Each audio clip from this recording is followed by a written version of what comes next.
ฉันอยู่กับหลาน2 คนพอจะได้ใช่เพิ่นไปเฮ็ดเวียกเฮ็ดเวียกในบ้านนี่บ่อยู่บ้านเพิ่นไปฉีดยาคลายหญ้าอยู่แถวดงมะแงวนะอยู่สันคืนนี้เพิ่นก็มานอนนำบ่แม่นครับตะแรงเพิ่นไปมาแล้วเออเพิ่นไปนอนอยู่พุ่นเด้บางเทื่อตอนแรกเพิ่นไปนอนพุ่นหลานบ่ได้ให้บ่คืนนี้ยันว่าหลานให้คือเจ้าให้เนาะลึงเลยเด้มันทีแรกมันยังบ่ฮู้ว่า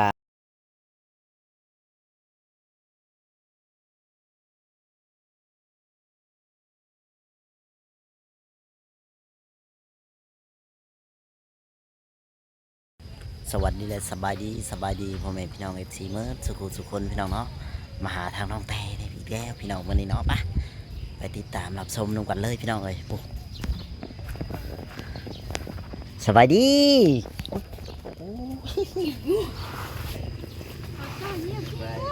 สบายดีเป็นได้มาตรวจผลวันได้ตรวจผลวันได้นะเราอาการให้พังเลยปกติว่าแข็งแรงอยู่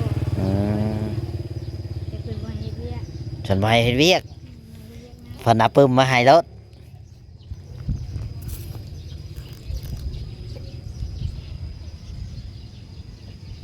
นั่งกระเตได้ผัวน้อยนางกระแตนั่งกระเตได้ผัวน้อยอันนี้ว่าผัวน้อยนะผัวน้อยแล้วเท่าเลยผัวบ่ให้เฮ็ดเวียกผัวหมอหรือผัวบ่ให้เฮ็ดเวียกหมอแต่เฮ็ดอย่างอื่นได้เนาะหมอยาวของนักว่าไงไว้ยาของนักกินแล้วข้าวนะยังอยากเข้าเดือนบ่จ้อยเนาะถามบ่จ้อย ปลาสิเลี้ยงอ้ายยังมื้อนี้นะเจ้าได้เลี้ยงมันบ่เลย เอาแล้วพอมากินข้าวแล้วมาให้เลี้ยงว่ะ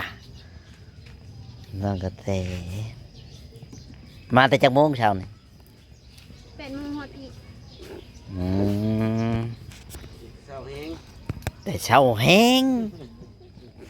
8 โมงมาฮอดพี่เพิ่นมาส่งฮอดพี่บ่ว่าน้องแต่เพิ่นมาส่งฮอดพี่ติส่งแล้วเพิ่นก็มื้อนี่แหละพี่น้องเนาะทางน้องแต่เพิ่นมาหาหมอแต่เช้าวันนี้จักมื้อบัดนี้เพิ่นสินัดมาอีกเดือนหนึ่งมาเทื่อนึงเพิ่นสิยังบ่ฮู้จักเพศบ่ยังน้อยเดือนปลายนึงยังรอ2 เดือนซ้ำยังบ่ฮอด2 เดือนซ้ำแต่ยังบ่ฮู้เลยว่าเป็นผู้หญิงหรือผู้ชายเนาะเป็นเชยหนึ่งเลยมาเป็นเชยหนึ่งเลยเก่งเลยเป็นเชยน้องแต่เนาะเอ้ากระทายอยู่ดิเว้าไปชังน้ำเลยโอ้ยปวดหัวดิใช่น้องแต่มาแล้วก็เข้าเองแล้วรถบนน้องแต่หรือว่าเบาแอนมาบ่เอ็นมาฮอดก่อนเบาแอนตั้งเอาใจใส่ลีเนาะเอาแล้วเอาใจใส่ลีเบาแอนมาฮอดก่อนน้องแต่อีกบ่ได้ธรรมดา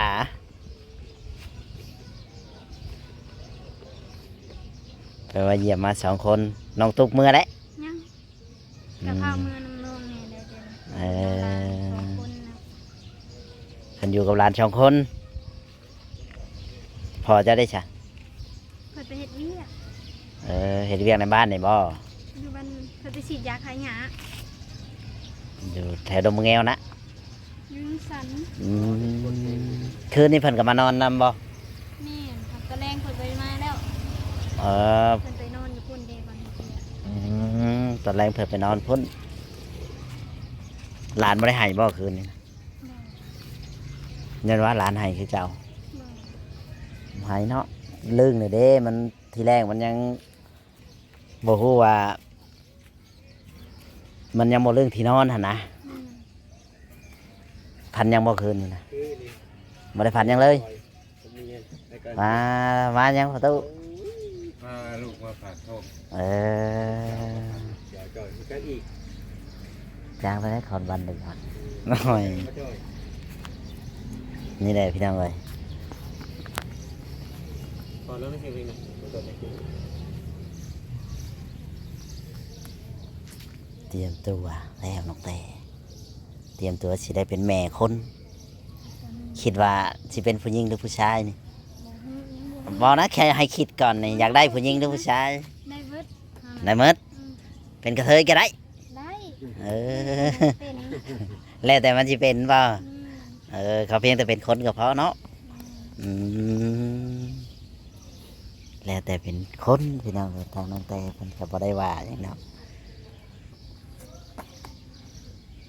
อืมเพิ่นเอายาให้อยู่บ่ ไปซื้ออยู่นอก ฮะซื้ออยู่นอก เพิ่นเขียนให้ไอ้กาแฟ เพิ่นเขียนให้แล้วเราก็ไปยืนในแบบคลินิกธรรมดาเลยเนาะคลินิกน้อยไปซื้อเอาพี่น้องยันว่าเพิ่นให้คือแบบว่าจัดให้เป็นอะไรยาบำรุงเลือดบำรุงบ่มีเนาะ มาจ่อยจักอีก เอาเพราะว่าเคยเห็นอยู่ มาจ่อยเนาะ อืม เจ้าเคยกินอยู่ป่ะ ไผเคยกินถามน้องเตเดี๋ยวจะชื่ออะไรบ่ให้น้องเตนะยาบำรุงเลือดนะ ยังพาน้องมันก็ยืนจักเคยจะให้ยานั่นแหละยาสลบจัก เอาแล้วสลบเมื่อคืนแล้วคือให้ยาสลบบาดทาคอยบนนี่นะ แม่นแล้วอยากเข้าได้ เอาแล้วอย่าเผาอยากนะ ยังบ่ได้แล้วอีก จังงามเลย 7 โมง อีกจากนาทีวะ เฮ้ย อีก10 นาทีใจเย็น 7 ที่ได้ออกมาทำตลาดแรงเลยก็โง่ไปโรงเรียนก็คือยาที่หานั่น ซื้อยาหานใด หาทำหมด หานอื่นบ่มีบ่ ใช้ในหานยาครบวงจร เออน้องแต่เคยไปซื้อบ่บ่เคยไปซื้อ จ่อยไปชื่อมันบ่ ค่อยก็บ่ฮู้คือกันเนาะ ก็มาจอดชื่อกับเจ้านี่ อยู่พังนั้นโทษ เออน้องแต่จัดหนักจัดเต็ม จัด สิได้ อีหยังได้บ่จ่อยเอ้ย สิได้ลูกเป็นผู้ชายว่ะบ่น้องบอย อยากได้ผู้ชายหรือผู้หญิงเจ้านะผู้ชาย ใช่ เอาแล้วพร้อมหรือบ่น้องแต่พร้อมเอาผู้ชายบ่ ได้เด้อ ในเมื่อยันว่าอยากได้คนละอย่าง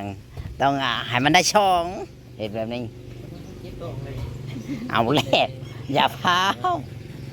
บคุณ ใจเย็นๆมีให้คอยแล้วนี่ สวยเอ้ยโทษเปล่าจ่อยนั่นน่ะ โทษเรื่องไหนนี่นะ เจ้ามาสวย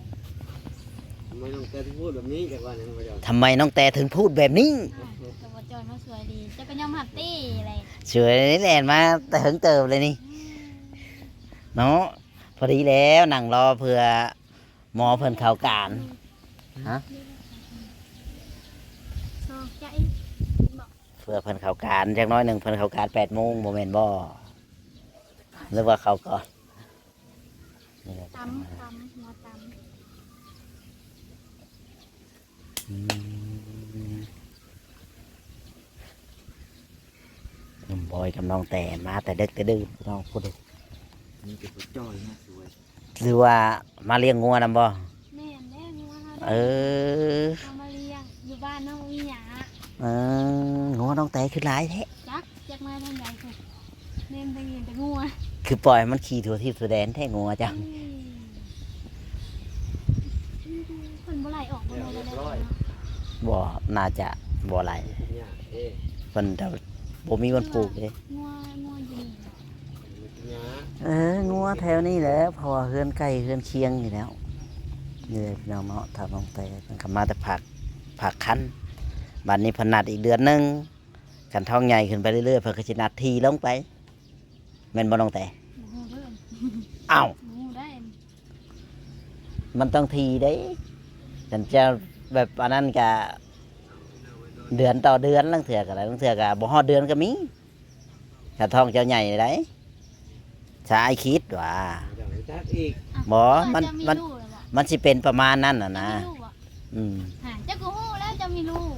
จะต้องพาเมียจะมาพักเรือไปพักบ่ พาคอยพาอยู่ประเทศไทยพู้น เออมันเลยมันสบาย เพราะว่าถึงเวลาเพิ่นก็นัดอีกคันว่าแนวใดเพิ่นก็อยากรู้จักบัดทองใหญ่ๆจักหน้อยหนึงเจ้าก็รู้จักแล้ว มาเช็คเบิ่งว่าลูกเป็นผู้หญิงหรือผู้ชาย หรือว่าเป็นกระเทย ไปเนาะ ก็ว่ากันไป แม่นว่าตั้งแต่ แม่น อืมเจ้าก็เริ่มทองใหญ่ยิ่งมาบ่อยเลยน่ะ เออยิ่งใหญ่ยิ่งมาบ่อยแปลว่าปฏิถามกินยาจะคาบเขาก็ต้องแนะนำเนาะเวลามันเพันแนะนำแล้วบ่ในเวลากินยา มือละมิด มื้อละเม็ด ก่อนนอนนี่ จักมื้อแหละจักเม็ดแต่ะเพันให้ยามีหยังจักอย่าง พอฮู้จัก ไปยืนเราไปบอกไปยืนโลดเนาะ ไปยืนโลด นอน มันก็มียาบำรุงเลือด ยาบำรุงขาบำรุงลูก แล้วก็ยา สอนมีลายแล้วอยู่มีขอพัก เอาแล้ว อย่างละ อย่างละ10,000หน้านวลกันตัวนี้ขนมสั้น อย่างละ10,000 แม่นโซเซก็คือเลี้ยงกันเป็นเงินของ นั่นนวลไปเช่นอันนั้นเราข้าว ข้าวปัด ขนมสั้น ชื่อที่แนนสิกินนี่ แม่นขนมมุกจะมักข้าว มั นะ นมาใช้น่ะ อย่าเว้าวนะเอาเงินมาใส่ มันได้ เข้า ผล แล้วตรงเลี้ยงคอย ชื่อ พูดถึงเลขคืนเนี่ย ชื่อได้ไหมที่แนนอย่าเว้าวนะ มีเงินไว้เอาเองแล้วก่อนนี่ เอาหยังนะ เอาอันนี้เลยเนี่ย ต้องเว้าวให้มันจบเด้ เอาบ่มีผัวแล้ว อันนี้ก็ถูกอ่ะแม่ มีก็เอาเนาะ เอาเลย ไปเตยเบิ่น ไปใบเตยล่ะใบเตยสดได้บ่ได้มัน อันนี้ โซเซจะ พันหอใส่ใบเตยแล้วก็ เราจะหู้อีก นี่ผัวตายแล้ว พอตายแล้วยาได้ฉันบาทหนึ่ง เป็นเสียเนาะ ตายแล้ว ผัวได้ยินผัวหายว่าผัวตายแต่จริงผัวยังอยู่เฮือนอยู่ว่าผัวตาย ผัวตายแล้ว อ่า ตายจะลูกขอได้สิบห้ามื้อ อันนี้ดิ พอแล้วภาษาขยะล่ะสิกินเลยนะ 40 กินเลย อันนี้นะเขาเอิ้นภาษาอังกฤษเขาเปียก กินยังไปกิน เขาไม่ยังเด้ เก็บเด้อเดี๋ยวไปกินเก็บเด้อเก็บเด้อ มันบูดแล้วจัก กินเลยปีได้ กินทุกอย่าง กินเลยเราอ่ะ ใช้ทุกอย่าง บ่เป็นหยังกินเลย อืม มีขนาดเลยมันเป็นไก่ บ่ต้องเกรงใจกินโลด แม่งเป็นเจ้าแล้วบ่ซื้อของเฮา ซื้อยังซื้อเลยเด็กตั้ง9,000กินต้นเบิ่ง นี่แหละพี่น้องเลยเนาะน้องแต่ มาอยู่นี่ก็ซื้อ ทืนเป็นไงน้องแต่แซ่บ กินบาทเดียวเลยล่ะบ่ต้องกลับ เออ กลมๆนี่แท้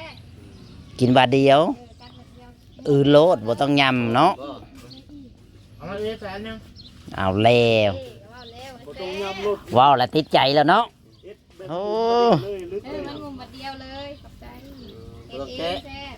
บ่ต้องแกะ ต้องแกะเข้ามือ กินถึงไม่ต้อง กินทั้งไม่ต้องโคตรต้องเลย บ่ยาวไม่ขาไม่ขา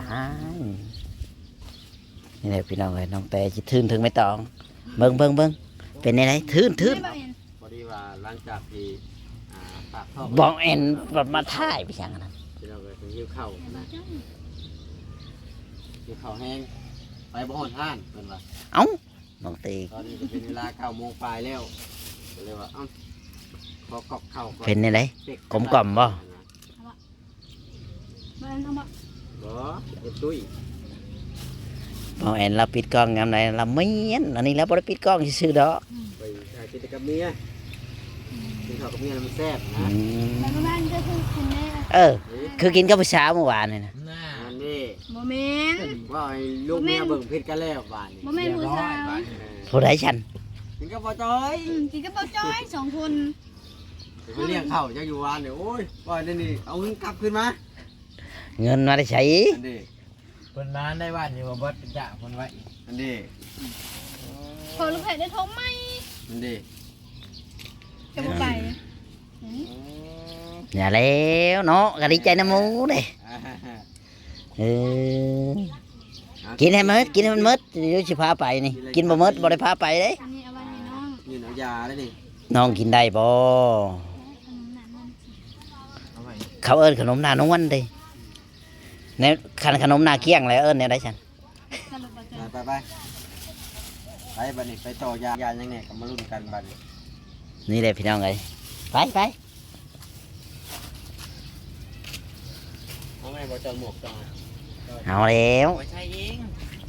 ใส่ได้เติมน้ำมันให้ค่อยได้ โอ้ ค่าใช้หมวก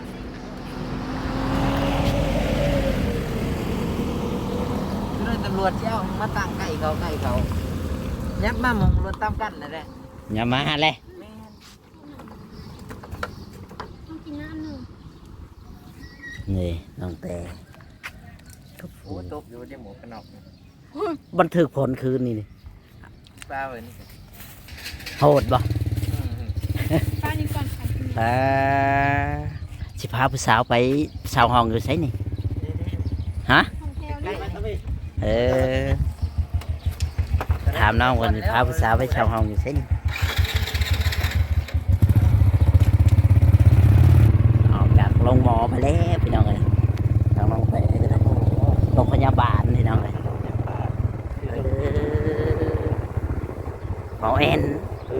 เป็นอะไรคืออาใจใช่น้องแต่แท้ เพราะว่ามันเป็นเรียกเอานะบ่จอย เอ เรา อ ต้องทำหน้าที่ คิดว่าหมอแอนเห็นอย่างผิดสักอย่างดอก เราต้องทำหน้าที่ตามเป็นผู้ทรงผู้รับผู้ใหญ่คน บอกเขานะ เขาต้องเรียกแต่มันชุดหน้าที่ของเขา เออโอเคฉันเอาเลยคลิปนี้ขอจบคลิปไว้ก่อนพี่น้องเลยสวัสดีและสบายดี